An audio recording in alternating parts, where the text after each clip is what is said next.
Он скрывается от российского ФСБ уже 6 лет. Магомед Илиев из Грозного еще в 2012 году покинул родину, спасаясь от преследований путинского режима. В Украине в статусе беженца ему отказали. Зато Россия объявила Магомеда террористом и требует его экстрадиции. Отдаст ли Украина Илиева в руки российского правосудия, должен решить апелляционный суд.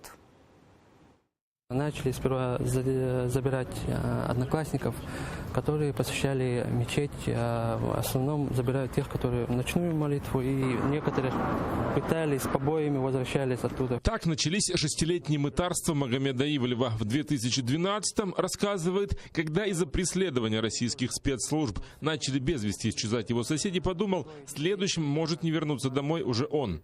Сначала статус беженца Магомед просил в Польше и Германии. В 2015-м приехал в Украину и записался волонтером в общественную организацию «Миротворческий батальон» имени Исы Мунаева. За это Россия объявила его террористом и требует экстрадиции. Что с ним может случиться, если вернется в Россию сейчас, Магомед знает не понаслышке. Представление, конечно, имею, потому что мои близкие друзья попадались и страдали от этого. И есть погибшие, которые они убили жестокими пытками. И я тоже подвергался, будучи дома, тоже подвергался этим же пыткам. В 2015 году Магомеда уже в Украине арестовывают в ответ на запрос России. Там он террорист. В СИЗО Илиев провел чуть больше года. В 2017-м Государственная миграционная служба отказала Магомеду в статусе беженца. По словам председателя Меджлиса Рифата Чубарова, отдать Магомеда в руки российских спецслужб сейчас значит подписать ему смертный приговор. Потому что террористом в России становится каждый, кто против путинского режима. Я в этом списке 7645. Магомед, которого сегодня судят от имени украинского государства, 3264.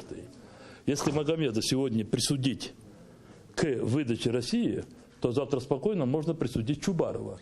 Между нами разницы нет. С точки зрения Российской Федерации мы оба террористы. Потому что мы, каждый в меру своих возможностей, своих направлений, воюет с Россией. Сейчас дела Ивлева против миграционной службы рассматривает апелляционный суд Киева. Магомед в решение в свою пользу не верит. Единственное, что волнует его сейчас, это семья. Своих детей и жену Магомед не видел уже 2 года. Роман Спиридонов, Татьяна Сулея, Асан Эминов, Заман, АТР.